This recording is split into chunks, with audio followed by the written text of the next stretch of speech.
हाय दोस्तों, आप सब कैसे हैं। मैं वैभवी तिवारी स्वागत करती हूं आपका हमारे YouTube channel study mega point में। दोस्तों, आज हमारा टॉपिक है induction disc type non directional over current relay. And इसके बाद नेक्स्ट टॉपिक है दोस्तों induction disc type reverse power और डायरेक्शनल रिले। दोस्तों, आज हम दो टॉपिक के बारे में बात करेंगे दोस्तों, जो मेरा वेरी इंपॉर्टेंट है। इसके बाद हम आपको पढ़ाएंगे अवकल रिले, जिसे बोलते हैं इसे डिफरेंशियल रिले। दोस्तों, आज का मेरा जो टॉपिक है उसको हम पहले देख लेते हैं। होता क्या है मेरा induction disc type non directional over current relay, जिसे दोस्तों हम हिंदी में बोलते हैं प्रेरण चकती प्रारूपी अदिशात्मक अतिधारा रिले। मतलब नॉन डायरेक्शनल दोस्तों, मतलब अदिशात्मक, जिसमें कोई दिशा ना हो। आइए दोस्तों देखते हैं इसमें होता क्या है। फर्स्टली पहले इसमें दोस्तों देखते हैं जो इस प्रकार की रिले होती है दोस्तों। मतलब इसमें क्या होता है, दो चुंबकें होती हैं दोस्तों। मेरा ये फर्स्ट ये ऊपरी है विद्युत चुंबक है दोस्तों। मेरा यह एक चुंबक है और दूसरा यह मेरा दूसरा चुंबक है। एक चुंबक मेरा ऊपरी साइड लगा रहता है दोस्तों, और एक चुंबक हमारा निचली साइड लगा होता है दोस्तों। यह जो हमारा चुंबक लगा होता है, यह जो मेरा ऊपरी वाला चुंबक होता है दोस्तों, यह मेरा ई आकृति का बना होता है। ये आकृति के क्रोड का बना होता है, जिसमें दोस्तों ये बीच वाली भुजा होती है, जो यह भुजा होती है, इसमें प्राथमिक तथा द्वितीयक मतलब प्राइमरी और सेकेंडरी दोनों कुंडली दोस्तों लिपटी हुई है। इसमें बाइंडिंग की होती है दोस्तों, जो बीच वाली इसमें भुजा होती है दोस्तों। यह जो मेरी प्राथमिक कुंडली है, इसमें प्लग सेटिंग मतलब ऑपरेटिंग की द्वारा एक निश्चित समय के लिए दोस्तों यह व्यवस्थित रहती है। यह जो मेरी प्लग सेटिंग होगी, यह एक निश्चित समय तक दोस्तों यह क्या होगी, व्यवस्थित इसमें सेट किया जाएगा दोस्तों। ऑपरेटिंग की होती है जो, उसको एक समय के लिए सेट किया जाएगा दोस्तों। इसमें जो इस कुंडली में जो है वह मेरे सीटी है दोस्तों, मेरी सीटी लगी हुई है करंट ट्रांसफार्मर के द्वारा एक मुख्य रक्षी परिपथ में दोस्तों। ये मेरा प्राइमरी है, या सीटी के द्वारा इसमें क्या सप्लाई दी जा रही है, ये प्राइमरी वाइंडिंग में जो है वह सीटी के द्वारा मेरी सप्लाई दी जा रही है दोस्तों। इसमें मेरा एक मिस्टेक हुआ है, ये मेरी लाइन इधर से जानी चाहिए थी, इधर से, लेकिन हमने ऊपर ही इसमें टच कर दिया। आप ऐसा ना कीजिएगा, आप इसे सीधी ले जाइएगा, मेरे से गलती हुई, आप ना कीजिएगा दोस्तों। और जो मेरी नीचे वाली कुंडली है दोस्तों, यह हमारी यू आकृति की बनी होती है दोस्तों। ये देखिए, यह हमारी यू आकृति की बनी, और ये हमारी ई आकृति की बनी हुई। ये आप हमेशा ध्यान रखिएगा, अगर आप इसको रखेंगे तो आप डायग्राम को बना सकते हैं। तो दोस्तों देखते हैं इसमें ये जो यू आकृति की बनी होती है दोस्तों, यह मेरा जो ऊपर वाला है, यह अपर मैग्नेट होता है, और जो है मेरा दोस्तों नीचे वाला होता है, जो यू आकृति की बनी होती है हमारा, यह लोअर मैग्नेट का होता है दोस्तों। इसमें यू आकृति की जो बनी होती है, इसमें दोनों भुजाओं पर एक कुंडलन लिपटी रहती है दोस्तों। जो मतलब इस साइड भी कुंडलन लिपटी रहती है दोस्तों, और इस साइड भी। जो ऊपर वाली विद्युत चुंबकों को जो मतलब ये जो ऊपर वाले विद्युत चुंबक है दोस्तों, यह द्वितीय कुंडली से संयोजित रहते हैं दोस्तों। यह मेरा ये देखिए, ये दो सेकेंडरी बाइंडिंग से मेरी क्या हुई है, कुंडलन रहती है दोस्तों, मेरी जो मिली रहती है। और दोस्तों इसमें मेन बात यह है कि यह दोनों संयोजित होकर बंद परिपथ बनाती हैं दोस्तों। यह मेरे ये जो यू आकृति की बाइंडिंग होती है हमारी, यह इससे संयोजित होकर बंद आकृति की परिपथ बनाती है दोस्तों। जो मेरे दोनों चुंबक होते हैं, इसके बीच एक एल्यूमिनियम की धात लगी होती है। यह है जो मेरे एल्यूमिनियम की दोस्तों क्या लगी है, धात लगी है, और उस पर एक चकती लगी होती है दोस्तों। यह मेरा डिस्क है, डिस्क को हिंदी में हम क्या बोलते हैं दोस्तों, चकती लगी होती है इसमें एक। जो चकती दोस्तों क्या होता है, जो यह मेरी चकती होती है, यह धुरी से कसी हुई होती है दोस्तों। यह मेरी जो ये चकती है, यह किससे कसी हुई होती है, धुरी से भाई। ये जो चकती है, यह दोनों धुरों के बीच में रख के मतलब इसके कसी हुई होती है। यह क्षैतिज अवस्था में रहती है दोस्तों। यह मेरी जो डिस्क है वो किस अवस्था में रहेगी, क्षैतिज अवस्था में रहेगी दोस्तों। यह जो मेरा चकती का ऊपरी ध्रुव होगा, यह मेरा निचले ध्रुव, और ऊपर जो बीच में कसा है चकती, जो डिस्क होता है वह कसा हुआ है। और जो इसके मेरा ऊपरी ध्रुव है दोस्तों, इसमें एक मूविंग कॉन्टैक्ट लगा होता है दोस्तों। ये देखिए, मेरा मूविंग कॉन्टैक्ट लगा होता है, जो मेरा दोस्तों यह रिले को क्या करता है, प्राचलन अवस्था में ट्रिप परिपथ जो मेरा होता है, उसके मतलब दो अचल संपर्क होते हैं दोस्तों, जो शॉर्ट सर्किट करता है, और डिस्क की गति को नियंत्रित करने के लिए डिस्क के किनारे पर स्थायी ब्रेक चुंबक स्थापित करता है दोस्तों। इसको हमने देखा, यह मेरा प्लग अवस्था पर होता है दोस्तों। यह आप ध्यान दीजिएगा, इसमें हमने सटा के कर दिया है, आप थोड़ा डिस्टेंस बना के रखिएगा। हमें पहले डायग्राम बनाना था, हमने पहले लिख लिया मैटर को, लेकिन कोई नहीं, आप इसको ध्यान दीजिएगा। यह जो मेरी लाइन है इससे कनेक्ट होगी, सेकंड लाइन मेरी इससे कनेक्ट होगी और थर्ड मेरी लाइन इससे कनेक्ट होगी। ये आप देख लीजिएगा, यहाँ पे 6 पॉइंट बनी और यहाँ पे 6 लाइनें होगी जो इससे कनेक्ट होंगी। दोस्तों इसमें मेरा यहाँ से मेरी देखिए एसी सप्लाई आ रही है दोस्तों, और यहाँ मेरा एक सर्किट ब्रेकर लगा होता है जो ये मेरा ट्रिप कॉइल है उसका सर्किट ब्रेकर को ट्रिप कर देता है। आइए दोस्तों इसमें देख लेते हैं होता क्या है। डायग्राम तो हमने देख लिया है, इसमें देखते हैं होता क्या। डायग्राम बनाने का तरीका दोस्तों मेरा वही है, आप एक पेज लीजिए, इसमें कई बार डायग्राम की प्रैक्टिस कीजिए, आपका डायग्राम तैयार हो जाएगा। और इसमें मेन बात तो आपको यही याद रखनी है कि इसमें एक यू आकृति की एक चुंबक होती है और एक ई आकृति की चुंबक होती है, क्रोड जो होता है दोस्तों। तो आइए देखते हैं इसमें क्या है। इसका उपयोग शॉर्ट सर्किट स्थिति में डायरेक्शनल ओवर करंट रिले का उपयोग प्रोटेक्शन के लिए किया जाता है। दोस्तों मेरा यह जो रिले होता है यह शॉर्ट सर्किट की कंडीशन में डायरेक्शनल ओवर करंट रिले के लिए रिले का उपयोग प्रोटेक्शन के लिए किया जाता है दोस्तों, या सुरक्षा के लिए किया जाता है। जब शॉर्ट सर्किट होता है तो सिस्टम वोल्टेज का मान कम हो जाता है दोस्तों। जब सिस्टम में वोल्टेज का मान होगा, जब शॉर्ट सर्किट होगा तो वो वोल्टेज का मान दोस्तों क्या हो जाएगा, ऑटोमेटिक वो कम हो जाएगा तथा करंट अधिक हो जाता है दोस्तों। अगर वोल्टेज का मान कम हुआ तो करंट का मान मेरा क्या हो जाएगा दोस्तों, अधिक हो जाएगा और इसके ऑपरेशन के कारण टॉर्क उत्पन्न होता है दोस्तों। मेरा क्या होगा, वोल्टेज कम होगा और करंट अधिक होगा और जिससे ये दोनों क्या मतलब इसमें क्या होगा, ऑपरेशन होगा इन दोनों के बीच में, जिसके कारण मेरा क्या उत्पन्न होगा दोस्तों, टॉर्क उत्पन्न हो जाएगा। इसके आगे है दोस्तों मेरा संरचना कंस्ट्रक्शन। इसके बारे में तो हमने बता दिया कि इसका उपयोग कहाँ किया जाता है, इसमें क्या उत्पन्न होता है, टॉर्क उत्पन्न होता है।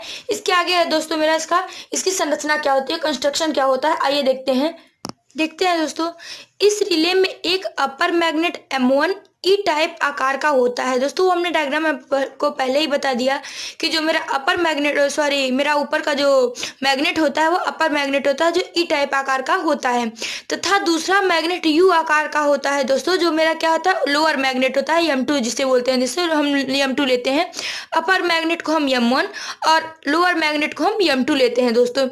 इस रिले में सॉफ्टवेयर एल्यूमिनियम डिस्क को फिट करते हैं दोस्तों। मेरा जो डिस्क होता है वो किसका होता है, एल्यूमिनियम का होता है, जिसे हम दोस्तों क्या करते हैं, फिट मतलब कस देते हैं दोनों ध्रुवों के बीच में। डिस्क जो एल्यूमिनियम मटेरियल की बनी होती है, वह डिस्क जो होती है वो एल्यूमिनियम की बनी होती है, जिसका घनत्व और वेट बहुत कम होता है। जो मेरी डिस्क होती है उसका दोस्तों क्या घनत्व और वेट जो होता है वो बहुत कम होता है। और इस रिले में एक परमानेंट मैग्नेट का प्रयोग डिस्क को रोकने के लिए किया जाता है दोस्तों। जो यह रिले होता है इसमें एक परमानेंट मैग्नेट का प्रयोग भी किया जाता है दोस्तों, जो डिस्क को रोकने के लिए प्रयोग किया जाता है।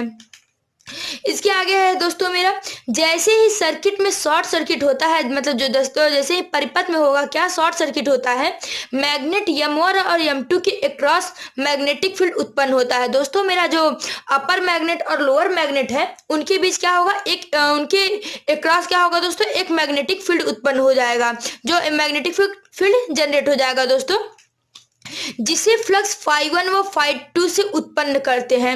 जिससे दोस्तों हम क्या करें, फ्लक्स में उसमें क्या होते हैं, अगर मैग्नेटिक फील्ड उत्पन्न होगा दोस्तों तो उसमें क्या होगा, एक फ्लक्स भी उत्पन्न होगी दोस्तों। Φ1 और Φ2 के कारण एल्यूमिनियम डिस्क पर EMF उत्पन्न होता है। EMF का मतलब दोस्तों इलेक्ट्रोमैग्नेटिक फोर्स दोस्तों। जो Φ1 और Φ2 के कारण क्या होगा, हमारा एल्यूमिनियम डिस्क पर EMF उत्पन्न होता है दोस्तों, जिसके कारण डिस्क घूमने लगती है, जिसके कारण मेरा जो डिस्क है दोस्तों वो क्या करेगी, मूव करने लगेगी। उसके आगे है दोस्तों मेरा induction disc type over current relay का अधिक प्रचलित होता है दोस्तों। मेरा जो इंडक्शन डिस्क टाइप रिले है वह ओवर करंट रिले का अधिक प्रचलन होता है दोस्तों। इस प्रकार का रिले एनर्जी मीटर के समान होता है दोस्तों। एनर्जी मीटर का मतलब समझते हैं दोस्तों, जो मेरा यह रिले होता है ऊर्जा मीटर के समान होता है दोस्तों। इस रिले में 2 विद्युत चुंबक होते हैं। उसमें हमने बताया दोस्तों कि एक मेरा ऊपरी विद्युत चुंबक और एक नीचे 2 विद्युत चुंबक लगे होते हैं दोस्तों। मेरा जो ई टाइप और यू टाइप का यू आकार के बने होते हैं दोस्तों। पहले चुंबक को अपर मैग्नेट था, दूसरे चुंबक को लोअर मैग्नेट जो ई एवं यू आकार के होते हैं। ये हमने आपको पहले ही बता दिया दोस्तों। इसके आगे है दोस्तों मेरा और दोस्तों इनके बीच जो भुजा होती है, बीच वाली भुजा पर प्राइमरी व सेकेंडरी कॉइल लपटी रहती है। दोस्तों इनके जो बीच ई टाइप के होते हैं, उसमें बीच में जो भुजा होती है दोस्तों, उसमें प्राइमरी व सेकेंडरी दोनों कॉइलें क्या होती है, लपटी रहती है दोस्तों।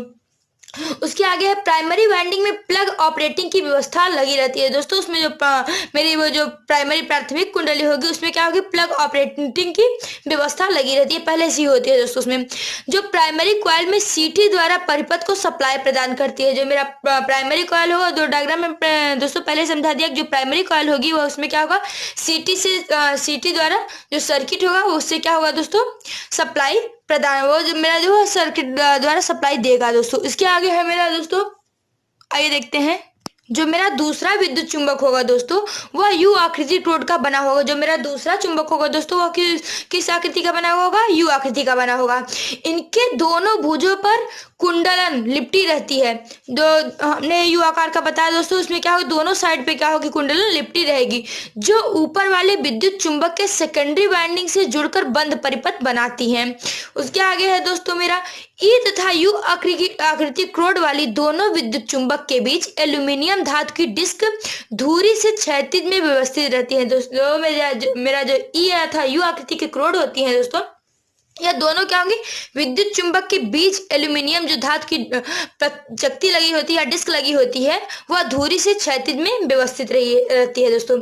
आइए इसका वर्किंग प्रिंसिपल या कार्य सिद्धांत देख लेते हैं दोस्तों, यह क्या कार्य करती है। शॉर्ट सर्किट फॉल्ट के समय जब परिपथ में धारा का मान अधिक हो जाता है दोस्तों, जो मेरा शॉर्ट सर्किट करंट होगा तो उसमें वोल्टेज का मान कम और धारा का मान दोस्तों क्या हो जाएगा, अधिक हो जाएगा, जिससे मेरा क्या होगा, टॉर्क उत्पन्न होगा दोस्तों। तो इसमें क्या है, शॉर्ट सर्किट फॉल्ट के समय जब परिपथ में धारा का मान अधिक हो जाएगा, तब सीटी के द्वारा मतलब करंट ट्रांसफार्मर के द्वारा दोस्तों क्या होगा, रिले की प्राइमरी वाइंडिंग में धारा प्रवाह का मान बढ़ जाता है दोस्तों। वह मेरे जो सीटी द्वारा परिपथ को सप्लाई प्रदान कर रही है, वह क्या करेगा, रिले की प्राइमरी वाइंडिंग में धारा का प्रवाह, धारा को जो उसमें करंट दे रही है दोस्तों, जब सप्लाई दे रही है, उसमें जो मेरा करंट होगा उसका मान क्या करेगा, बढ़ जाएगा दोस्तों। इंडक्शन के कारण अपर मैग्नेट में फ्लक्स φ1 था, लोअर मैग्नेट फ्लक्स φ2 उत्पन्न होगा दोस्तों। यहाँ पे क्या होगा, φ2 होगा भाई। इसमें अपर मैग्नेट के कारण φ1 उत्पन्न हो रहा है तथा इसमें लोअर मैग्नेट के कारण क्या उत्पन्न होगा दोस्तों, φ2 उत्पन्न होता है। फ्लक्स φ1 और φ2 के कारण डिस्क पर ईएमएफ एवं फ्लक्स φ2 के कारण EMF1 एवं EMF2 उत्पन्न होता है दोस्तों। जो मेरा फ्लक्स φ1 होगा, उसके कारण जो डिस्क होगा, चकती होगी मेरे, उस पे क्या होगा, EMF1 एवं जो फ्लक्स मतलब φ2 होगा दोस्तों, उस पे EMF2 उत्पन्न होगा दोस्तों, जनरेट होगा दोनों पे। EMF1 एवं EMF2 के कारण डिस्क पर एक भंवर धारा EMF1 के कारण IED मतलब क्या है दोस्तों, भंवर धारा को इसको ED करंट बोलते हैं दोस्तों। यह IED1 एवं EMF फर्स्ट के कारण IED2 मतलब दोस्तों जो मेरा ED करंट होगा वो ED φ1 के कारण एडी करंट फर्स्ट एंड φ2 के कारण दोस्तों मेरा एडी करंट सेकंड डिस्क पर उत्पन्न होती है दोस्तों। उसके आगे है मेरा जो फ्लक्स φ1 एवं φ2 के IED मतलब एडी करंट जो होगा दोस्तों, भंवर धाराएं होंगी, उसमें क्या होगा, IED1 एवं IED2 के प्रतिक्रिया के फलस्वरूप डिस्क पर फोर्स उत्पन्न होता है दोस्तों। जो मेरा φ1 और φ2 के कारण जो मेरा भंवर धारा उत्पन्न भंवर धारा के प्रतिक्रिया के फलस्वरूप जो डिस्क पर फोर्स उत्पन्न होगा दोस्तों, उसके कारण क्या होगा, जिसके कारण डिस्क को एक टॉर्क मिलता है और डिस्क घूमने लगती है दोस्तों। ये हमने पहले ही बताया कि अगर भाई डिस्क को टॉर्क मिलेगा तो मेरा डिस्क क्या करने लगेगी, घूमने लगेगी, मतलब मूव करने लगेगी दोस्तों। आइए इसके आगे क्या है दोस्तों, देखते हैं दोस्तों। लोड कम होने के कारण डिस्क की गति को रोकने के लिए परमानेंट मैग्नेट या ब्रेकिंग मैग्नेट का उपयोग किया जाता है दोस्तों। यह जो मेरा लोड कम होगा दोस्तों, तो हमें डिस्क जो मतलब मेरा उसमें लोड कम होगा तो उसमें क्या होगा, डिस्क जो होगा उसको रोकने के लिए उसकी स्पीड को रोकने के लिए दोस्तों हमें परमानेंट मैग्नेट या ब्रेकिंग मैग्नेट का उपयोग किया जाता है। हम ब्रेकिंग मैग्नेट या परमानेंट मैग्नेट का उपयोग करेंगे दोस्तों, जो मेरे चित्र में सी आकार का होता है दोस्तों। हमने डायग्राम में आपको सी आकार का वो जो परमानेंट मैग्नेट होता है वो हमने नहीं बताया, रुक के बताते आपको दोस्तों। यह मेरा जो परमानेंट मैग्नेट है दोस्तों, यह किस आकार का है, ये देखिए ये सी आकार का होता है दोस्तों। यही वहां पे बताया गया जो मेरे चित्र में सी आकार का दिखाया है, परमानेंट मैग्नेट या ब्रेकिंग मैग्नेट का हम उपयोग करते हैं इसकी स्पीड को रोकने के लिए दोस्तों। आइए देखते हैं उसके आगे क्या है। डिस्क के घूमने के कारण सॉफ्ट में लगा मूविंग कांटेक्ट और फिक्स कांटेक्ट आपस में जुड़ जाते हैं दोस्तों। जो मेरा डिस्क चक्ति में लगा होगा मूविंग कांटेक्ट और स्थिर कांटेक्ट, मतलब मेरा जो फिक्स कांटेक्ट और मूविंग कांटेक्ट लगा होगा दोस्तों, वह क्या होगा, आपस में जुड़ जाएंगे, कनेक्ट हो जाएंगे दोस्तों। आइए दोस्तों इसका उपयोग देख लेते हैं, इसका उपयोग कहाँ कहाँ किया जाता है दोस्तों। इस रिले का प्रयोग प्राय ओवर करंट प्रोटेक्शन के लिए किया जाता है दोस्तों। हमने वो पहले ही बता दिया कि ओवर करंट प्रोटेक्शन के लिए इस रिले का उपयोग किया जाता है। शॉर्ट सर्किट तथा अर्थ प्रोटेक्शन फॉल्ट के समय रक्षण के लिए इन्हें जनरेटर, ट्रांसफार्मर, ट्रांसमिशन लाइन तथा फीडर के पैनल बोर्डों के बैक साइड पर प्रतिस्थापित किया जाता है दोस्तों। इस रिले को मतलब जो मेरा अर्थ प्रोटेक्शन फॉल्ट हुआ इस समय, इसे कहा जो मेरा फीडर के पैनल बोर्ड हो गए उसके बैक मतलब पीछे साइड पर दोस्तों इसको क्या करेगा, लगाया जाएगा। इसके आगे है दोस्तों मेरा नेक्स्ट टॉपिक जो है रिवर्स पावर और डायरेक्शनल रिले दोस्तों। यह मेरा नेक्स्ट टॉपिक है। आइए देखते हैं इसे हिंदी में क्या बोलते हैं दोस्तों। प्रेरण चक्ति प्रारूपी विपरीत शक्ति अथवा दिशात्मक रिले दोस्तों। यह हमारा क्या है, induction disc type reverse power और डायरेक्शनल रिले। आइए देखते हैं दोस्तों इसमें क्या होता है। फर्स्टली देख लें तो दोस्तों इसमें एक न्यूट्रल पॉइंट और एक फेज पॉइंट होता है दोस्तों। यह मेरा सीटी है, यह सर्किट ब्रेकर है। यहाँ पे सीटी हमने बहुत स्मॉल में लिख रखा है, आप लिख लीजिएगा। आइए दोस्तों देख लेते हैं इसमें हमारा है क्या। इसमें होगा, इसमें भी दोस्तों क्या होते हैं, दो चुंबक होते हैं जो एक दूसरे के ऊपर स्थापित किया जाता है दोस्तों। यह मेरा फर्स्ट ऊपर का ऊपरी विद्युत चुंबक है दोस्तों, और यह मेरा निचला विद्युत चुंबक है दोस्तों। ये मेरा निचला विद्युत चुंबक है दोस्तों। इसमें भी क्या होता है, दो विद्युत चुंबकें एक दूसरे को स्थापित करती हैं दोस्तों। इसमें क्या, इनकी भी संरचना जो होती है वो नॉन डायरेक्शनल रिले के दोस्तों क्या होती है, समान होती है।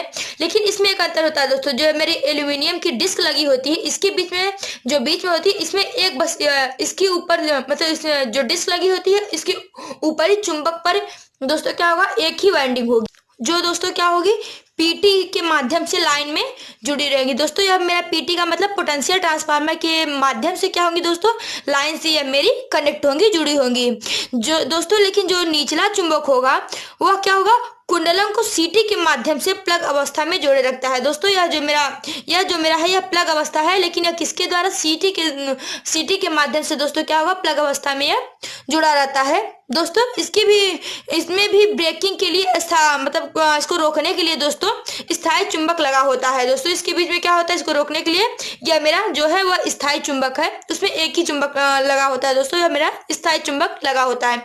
यह दोस्तों मेरी जो डिस्क है यह इसमें लगी होती है। आइए दोस्तों इसकी संरचना देख लेते हैं। आप डायग्राम को देख लीजिए दोस्तों। इसमें भी हमने यही मिस्टेक किया है, आप इस लाइन को ध्यान से देख लीजिए। इसमें यह जो मेरी 6 लाइनें निकली है, यह भी यहाँ से मेरी 6 लाइनें निकली होंगी।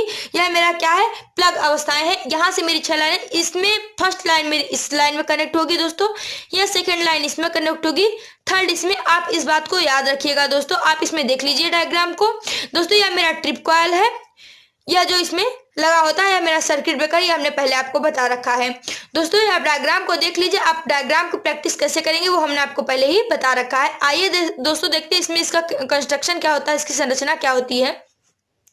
इसमें दो विद्युत चुंबकों को एक दूसरे के ऊपर स्थापित किया जाता है दोस्तों। यह जो मेरी चुंबक होती है वो उसको क्या करेंगे, एक दूसरे, यह क्या होती है, एक दूसरे के ऊपर स्थापित की जाती हैं।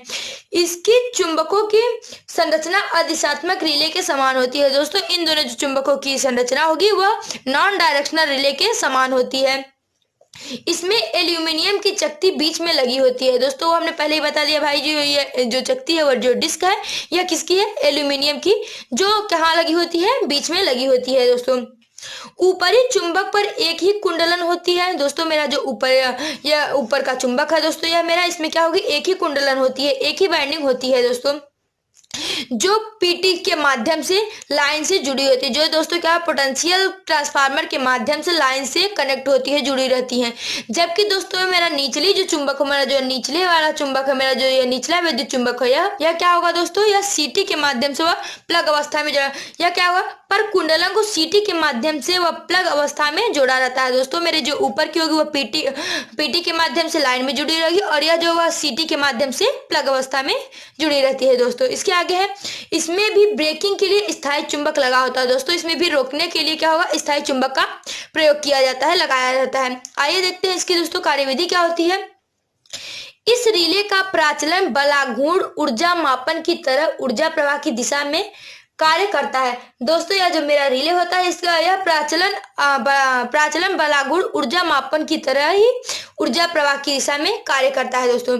दूसरे, इस रिले का प्राचलन इस प्रकार से व्यवस्थित किया जाता है कि विपरीत विद्युत शक्ति प्रवाह पर रिले प्राचलित होकर त्रिप परिपथ के संपर्कों को पुलित कर दे अर्थात लघु परिपथ कर दे। दोस्तों मतलब क्या है, जो मेरा इस प्रकार का रिले है या इसमें जो प्राचलन अवस्था मतलब जो क्रिया होती है इस प्रकार व्यवस्थित किया जाता है दोस्तों कि इसमें जो विपरीत विद्युत शक्ति आया हुआ दोस्तों वह प्रवाह रिले को ट्रिप परिपथ के संपर्क, जो मेरा ट्रिप परिपथ होगा उसके कांटेक्ट से क्या कर दे, अलग कर दे, मतलब शॉर्ट सर्किट कर दे दोस्तों, अलग कर दे। आइए दोस्तों इसकी अवलक्षण देख लेते हैं, ये क्या है इसकी अवलक्षण, इसकी कैरेक्टरिस्टिक क्या होती है दोस्तों इस रिले की। इस प्रकार की रिले का अवलक्षण विपरीत समय रिवर्स ही होता है, मतलब दोस्तों विपरीत समय पर क्या होगा, विपरीत ही होगा दोस्तों। इस प्रकार का जो रिले होगा उसका जो कैरेक्टरिस्टिक होगा वह विपरीत समय पर विपरीत ही होगा। इसका उपयोग कहाँ होता है दोस्तों देख लेते हैं। इस प्रकार के रिले का उपयोग समानांतर पोषकों, दोस्तों क्या होगा, जो समानांतर पोषकों का मतलब क्या होगा दोस्तों, पैरेलल फीडर्स, मतलब समानांतर पोषकों की रक्षा के लिए किया जाता है दोस्तों। इसका उपयोग कहाँ किया जाता है, समानांतर पोषकों की रक्षा के लिए इसका उपयोग किया जाता है। दोस्तों हम आपको डायग्राम फिर से आप दिखा दे रहे हैं, यह जो मेरा डायग्राम है इसकी आप प्रैक्टिस कर लीजिएगा दोस्तों। इससे ज्यादा मेरा induction disc type non directional relay है दोस्तों, जो हमने आपको पहले ही बताया उसकी आप प्रैक्टिस ज्यादा किए, वो मेरा बहुत ही इंपॉर्टेंट है। यह भी इंपॉर्टेंट लेकिन उतना नहीं जितना कि वो है।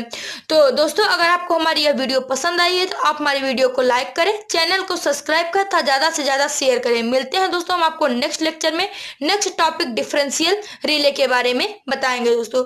तो मिलते हैं नेक्स्ट टॉपिक में। Thank you, that's all.